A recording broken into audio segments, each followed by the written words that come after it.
जी, नई दिल्ली से। राधे राधे। राधे राधे महाराज जी।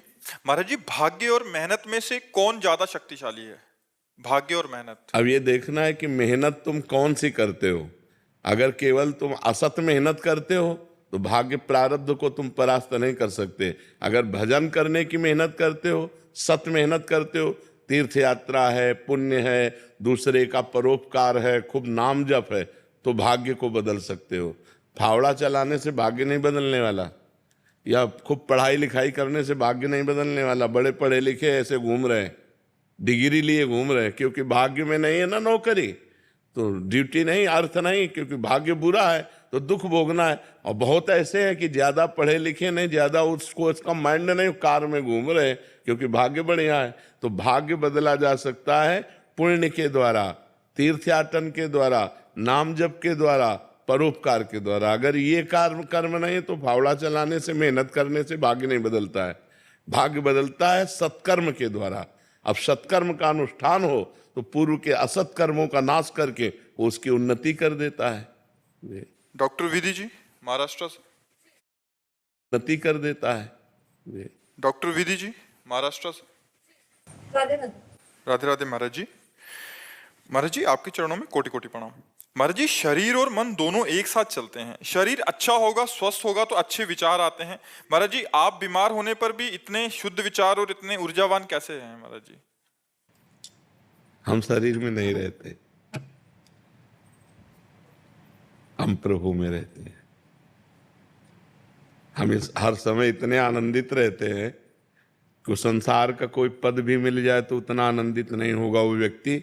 हम उतना आनंदित रहते हैं क्योंकि हम प्रभु में रहते हैं, शरीर में नहीं रहते। शरीर तो परेशान ही है, शरीर में तो रहना, अगर शरीर में रहते होते तो परेशानी ही परेशानी है।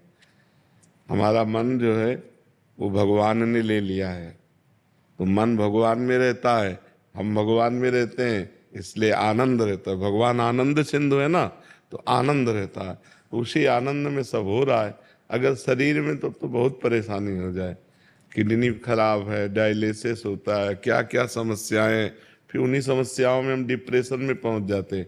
लेकिन तो इसीलिए सबसे प्रार्थना करते हैं कि यदि सुख, शांति और आनंद चाहते हो, दुख, भय, चिंता, शोक से मुक्त होना चाहते हो, तो भगवान का नाम जप करो।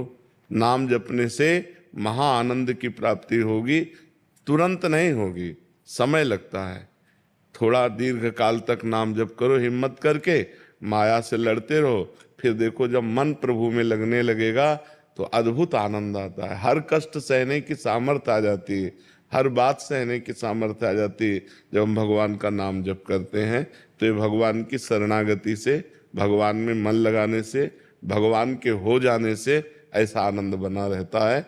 और कोई दूसरी जादू टोना, कोई औषधि, कोई इसमें काम नहीं करती है। महाराज जी, साधक के जीवन में, ये तो महाराज जी आपका तो, महाराज जी जैसे साधक जन है, जैसे कभी दवाई आदि ले लेते हैं, ऐसी दवाई तो महाराज जी विचारों में बहुत सारा परिवर्तन आ जाता है। हाँ, तो अगर हम शरीर में रहें तो हमारे भी फर्क पड़ जाए। वो टेबलेट शरीर में गए, हम ठाकुर जी में है, तो उससे क्या फर्क पड़ेगा। इसलिए होता है। जैसे पवित्र हृदय है ना, थोड़ा भी कुछ जाएगा तो पता चल जाएगा। थोड़ा भी, अगर हम जैसे अभी इसमें भाव जनरल आदमियों का कर लें तो एक एक आदमी का प्रभाव हमारे ऊपर पड़ेगा। और जब हम पहले ही भाव किए मेरे भगवान इस रूप में आए हैं तो कोई प्रभाव नहीं पड़ेगा। ऐसे ही जब पदार्थ आता है तो अगर हम पदार्थ खाएं तो तुरंत उसका परिणाम, और जब हम भगवान का प्रसाद पाते हैं तो फिर वो मंगलमय हो जाता है। सारा खेल भावों का है। तो जितना नाम जप करोगे, हृदय पवित्र होगा, उतने घृणित वस्तुएं, अपवित्र वस्तुएं से आपका मन हट जाएगा। देखो लोग कितने गंदे विचार वाले बन जाते हैं, कितना गंदा मन हो गया, अपने पूज्य माता पिता को मार देते हैं। तो ये शराब पीना, मांस खाना, ये सब गंदी बुद्धि अपवित्र हो गई। तो राक्षसी बुद्धि, वो जो मन भावे सो कर रही है।